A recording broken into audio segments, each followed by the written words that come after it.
ಎಷ್ಟು ದಿನ ಅಂತ ಈ ಗೊಂದಲದಲ್ಲಿ ಒದ್ದಾಡೋದು? ಇಲ್ಲ, ಈ ನಾಟಕಕ್ಕೊಂದು ಕೊನೆ ಹಾಡಲೇಬೇಕು. ಪ್ರೀತಮ್ ಹತ್ರ ನಾನು ಮಾತಾಡಲೇಬೇಕು.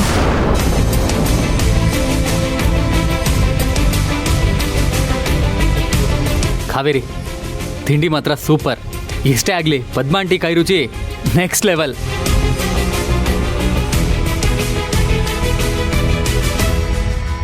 ಮತ್ತೆ ಮತ್ತೆ ತಿಂತಾನೆ ಇರಬೇಕು ಅನ್ಸುತ್ತೆ.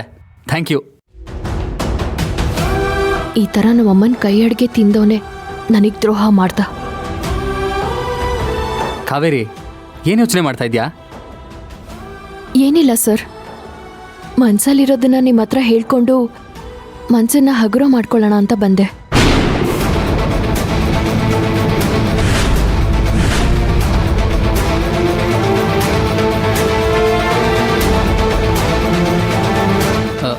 ನೀನು ಮಾತಾಡಲಿ ಅಂತಲೇ ನಾನು ಕಾಯ್ತಾ ಇದ್ದೀನಿ. ಬಟ್ ಈ ಫಾರ್ಮಾಲಿಟೀಸ್ ಎಲ್ಲ ಯಾಕೆ? ಎಸ್ ಸರ್, ಫಾರ್ಮಾಲಿಟೀಸ್ ಇರಲೇಬೇಕು. ಇಲ್ಲಾಂದರೆ ನಾವು ನಮ್ಮ ಲಿಮಿಟೇಷನ್ನ, ನಮ್ಮ ಚೌಕಟ್ಟನ್ನ ಮರೆತು ಎಲ್ಲೋ ಹೋಗ್ಬಿಡ್ತೀವಿ. ನಾವು ಎಲ್ಲಿದ್ದೀವಿ ಅನ್ನೋ ಪ್ರಜ್ಞೆ ನಮಗಿದ್ರೆ ಒಳ್ಳೆಯದು. ಹಾಗಲ್ಲ ಕಾವೇರಿ. ಪ್ಲೀಸ್ ಸರ್, ನಿಮ್ಮ ಮನಸ್ಸಲ್ಲಿ 108 ಪ್ರಶ್ನೆಗಳಿದೆ ಅಂತ ನನಗೆ ಚೆನ್ನಾಗಿ ಗೊತ್ತು. ಆದರೆ ಮೊದಲು ನಾನು ಹೇಳೋದನ್ನ ಕೇಳಿ. ನಾನು ಮೊದಲಿಂದನೂ ಕರಿಯರ್ ಓರಿಯೆಂಟೆಡ್ ಹುಡುಗಿ. ಸ್ಟಡೀಸಲ್ಲಿ ತುಂಬ ಮುಂದೆ ಇದ್ದೆ. ಯಾವುದಾದ್ರೂ ದೊಡ್ಡ ಸಿಟಿಗೆ ಹೋಗಿ ವರ್ಕ್ ಮಾಡಬೇಕು ಅಂತಲೂ ಅಂದ್ಕೊಂಡಿದ್ದೆ. ಆದರೆ ನಾನು ರಾಮ್ ಸರ್ ಆಫೀಸ್ನೇ ಚೂಸ್ ಮಾಡಿಕೊಂಡೆ. ಇದು ನಮ್ಮಪ್ಪನ ಕನಸು. ರಾಮ್ ಸರ್ ನನಗೆ ರೋಲ್ ಮಾಡೆಲ್. ಅವ್ರ ಥರನೇ ನಾನು ಆಗಬೇಕು ಅಂತ ಕನಸು ಕಂಡವಳು. ನನಗೆ ರಾಮ್ ಸರ್ ಮೇಲೆ ಅಂಥ ಭಕ್ತಿ ಇದೆ. ಅವ್ರ ಜೊತೆನೇ ವರ್ಕ್ ಮಾಡಬೇಕು ಅಂತ ನಾನು ಇಲ್ಲಿ ಕೆಲ್ಸಕ್ಕೆ ಸೇರ್ಕೊಂಡೆ. ಅದೆಲ್ಲ ಗೊತ್ತಿರೋದೇ ಕಾವೇರಿ. ಬಟ್ ನಾನು ಕೇಳ್ತಾ ಇರೋ ವಿಷಯ. ಸರ್, ನಾನು ಆ ವಿಷಯಕ್ಕೆ ಬರ್ತೀನಿ. ನಾನಿವಾಗ ನನ್ನ ವರ್ಕ್ ಮೇಲೆ ಜಾಸ್ತಿ ಫೋಕಸ್ ಮಾಡಬೇಕು. ಅದೊಂದೇ ನನಗೆ ಬೇಕಾಗಿರೋದು. ಬೇರೆ ಎಲ್ಲ ನನಗೆ ಬೇಡದಿರೋ ವಿಷಯ. ನಾನು ನನ್ನ ಜೀವನದಲ್ಲಿ ಎತ್ತರಕ್ಕೆ ಬೆಳಿಬೇಕು ಅಂದರೆ ಫಸ್ಟು ಪ್ರೊಫೆಷ್ನಲ್ ಆಗಿರೋದು ಮುಖ್ಯ. ನಮಗೆ ಒಂದು ವಿಷಯದ ಮೇಲೆ ಕಾನ್ಸಂಟ್ರೇಷನು, ಫೋಕಸ್ಸು ಎರಡೂ ಇರಬೇಕು. ಇಲ್ಲ ಅಂದರೆ Jack of all arts, master of ನನ್ ಆಗೋಗುತ್ತೆ. ಈಗ ನನ್ನ ಪರಿಸ್ಥಿತಿನೂ ಅದೇ ಥರ ಆಗಿದೆ. ಎಲ್ಲರೂ ನನ್ನ ಸಮಸ್ಯೆನ ಬಗೆಹರಿಸೋ ಟ್ರಬಲ್ ಶೂಟರ್ಸ್ ಅಂತ ಅಂದ್ಕೊಂಡಿದ್ದಾರೆ. ಮಲ್ಟಿಪಲ್ ಕೆಲಸದ ಮೇಲೆ ಕಾನ್ಸಂಟ್ರೇಟ್ ಮಾಡಿ ಯಾವ ಜವಾಬ್ದಾರಿನೂ ಸರಿಯಾಗಿ ನಿರ್ವಹಿಸೋದಕ್ಕಾಗ್ತಿಲ್ಲ. ನನಗೆ ತುಂಬ ಸ್ಟ್ರೆಸ್ ಆಗ್ತಾ ಇದೆ. ಆದಷ್ಟು ಬೇಗ ನಾನು ಎಲ್ಲ ವಿಚಾರಗಳಿಂದ ಆಚೆ ಬರಬೇಕು. ನಾನು ತುಂಬ ಯೋಚನೆ ಮಾಡಿದೆ. ಹೀಗೆ ಆದರೆ ನಾನು ನಮ್ಮಪ್ಪನ ಕನಸನ್ನ ನನಸು ಮಾಡೋದಕ್ಕಾಗದೇ ಇಲ್ಲ.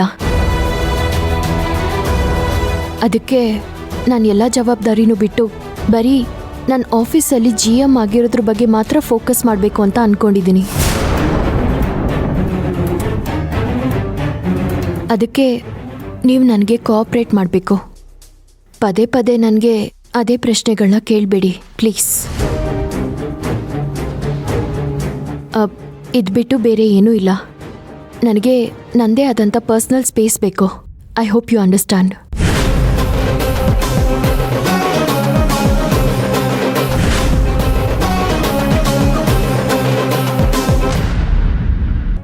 ಕಾವೇರಿ, ನೀನು ಈ ಥರ ಏಕಾಏಕಿ ಎಲ್ಲ ಪ್ರಾಜೆಕ್ಟ್ಸ್ನ ಡ್ರಾಪ್ ಮಾಡ್ತೀನಿ ಅಂದರೆ ಹೇಗೆ? ನಾನು ಬಿಸ್ನೆಸ್ನ ದೊಡ್ಡದಾಗಿ ಇಂಪ್ರೂವ್ ಮಾಡಬೇಕು ಅಂದ್ಕೊಂಡಿದ್ದೀನಿ.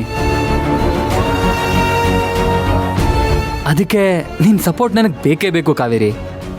ನೀನೇ ಕೆಫೆ ಶುರುವಾಗೋದಕ್ಕೆ ಕಾರಣ ಆಗಿದ್ದು. ಕಾಫಿ ಪ್ಲಾಂಟರ್ಸ್ ಅಸೋಸಿಯೇಷನಲ್ಲಿ ಗೆಲ್ಲೋದಕ್ಕೂ ನೀನೇ ಕಾರಣ. My win series should be continued. ನನ್ನ ಸಕ್ಸಸ್ಗೆಲ್ಲ ನೀನೇ ಕಾರಣ ಆಗಬೇಕು. ನೋ ಸರ್, ಇದು ಯಾವುದಕ್ಕೂ ನಾನು ಕಾರಣ ಅಲ್ಲ. ಎಲ್ಲದಕ್ಕೂ ನಾನು ಬರೀ ನೆಪ ಅಷ್ಟೆ. ಎಲೆಕ್ಷನಲ್ಲಿ ನೀವು ಗೆದ್ದಿದ್ದು ನಿಮ್ಮ ಫ್ಯಾಮಿಲಿಯಿಂದ ಸರ್, ರಾಮ್ ಸರ್ ವ್ಯಕ್ತಿತ್ವದಿಂದ.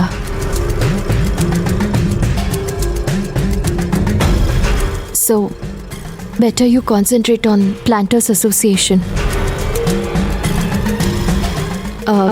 ಯಾರ್ಯಾರ್ದು ಪರ್ಸನಲ್ ವಿಷಯಗಳಿಗೆ ನೀವು ತಲೆ ಕೆಡಿಸ್ಕೋಬೇಡಿ.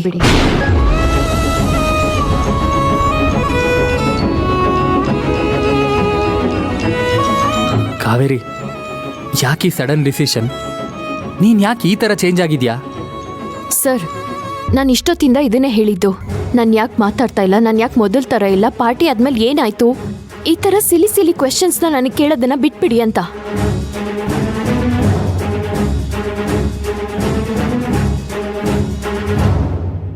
ಇದನ್ನೆಲ್ಲ ನಿಮ್ಮ ಮನಸ್ಸಿಂದ ಕಿತ್ತು ಹಾಕ್ಬಿಡಿ.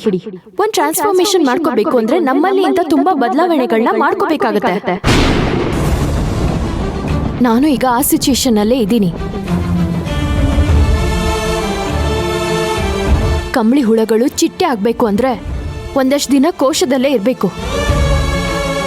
ಪ್ಲೀಸ್ ದಯವಿಟ್ಟು ನನ್ನನ್ನು ನನ್ನ ಪಾಡಿಗೆ ಬಿಟ್ಬಿಡಿ. ನಿಮಗೆ ಎಲ್ಲ ಕೆಪಾಸಿಟಿನೂ ಇದೆ. All the best. ನೀರಲ್ಲಿ ಸಣ್ಣ ಅಲೆಯೊಂದು ಮೂಡಿ ಚೂರಾದ ಚಂದ್ರನೇಗ, ಎಲ್ಲೊಂದು ಚೂರು ಮಲ್ಲೊಂದು ಚೂರು ಒಂದಾಗಬೇಕು ಬೇಗ.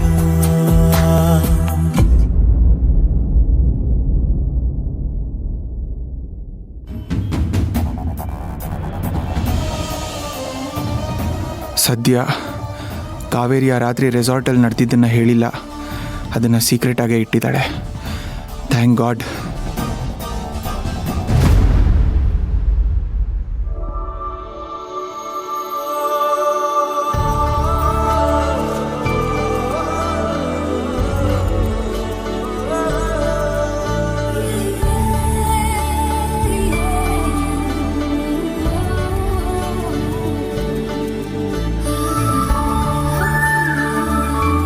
ಕಾತಿ, ಏನ್ ಮಾಡ್ತಿದೀಯಾ? ಅದು ಏನಿಲ್ಲಪ್ಪ, ಸ್ವಲ್ಪ ಇಂಪಾರ್ಟೆಂಟ್ ಫೈಲ್ಸ್ ಎಲ್ಲ ಡೌನ್ಲೋಡ್ ಮಾಡಿ ನೋಟ್ಸ್ ಮಾಡ್ಕೊಳ್ತಾ ಇದ್ದೆ. ನಿನ್ನನ್ನು ಈ ರೀತಿ ನೋಡಿ ಎಷ್ಟೋ ದಿನ ಆಗೋಗಿತ್ತು. ತುಂಬ ಖುಷಿ ಆಗ್ತಿದೆ ಈ ರೀತಿ ನೋಡೋಕ್ಕೆ. ನೀನು ಈ ಮನೆ, ಅಡಿಗೆ, ಊಟ, ಉಪಚಾರ ಇದರಲ್ಲೇ ಕಳೆದು ಹೋಗ್ಬಿಟ್ಟಿದ್ಯಾ. ಮತ್ತೆ back to form. Good to see you. ಅಪ್ಪ, ನೀವು ಎಷ್ಟು ಸಲ ಯಾವಾಗ್ಲೂ ಪ್ರಾಕ್ಟೀಸ್ ಮಾಡು ಅಂತ ಹೇಳ್ತಾ ಇದ್ರಲ್ಲ, ನೋಡಿ ನಾನಿವಾಗ ಪ್ರಾಕ್ಟೀಸ್ ಮಾಡಕ್ ಡಿಸೈಡ್ ಮಾಡಿದ್ದೀನಿ. Wow, what a surprise news ಕಾತಿ. ಕಂಗ್ರ್ಯಾಚುಲೇಷನ್ಸ್. ಹಾ, ಬೈ ದ ವೇ, ಆಫೀಸ್ಗೆ ಯಾವಾಗ ಹೋಗ್ತೀಯಾ? ಬಟ್ ಅಪ್ಪ, ನಾನ್ ನಿಮ್ಮ ಆಫೀಸ್ ಲೀಗಲ್ ಸೆಲ್ಲಲ್ಲಿ ಕೆಲಸ ಮಾಡಲ್ಲ. ಹೌದಾ? ಮತ್ತೆ ನಾನು ಇಂಡಿಪೆಂಡೆಂಟ್ ಆಗಿ ಪ್ರಾಕ್ಟೀಸ್ ಶುರು ಮಾಡ್ಬೇಕು ಅನ್ಕೊಂಡಿದ್ದೀನಿ.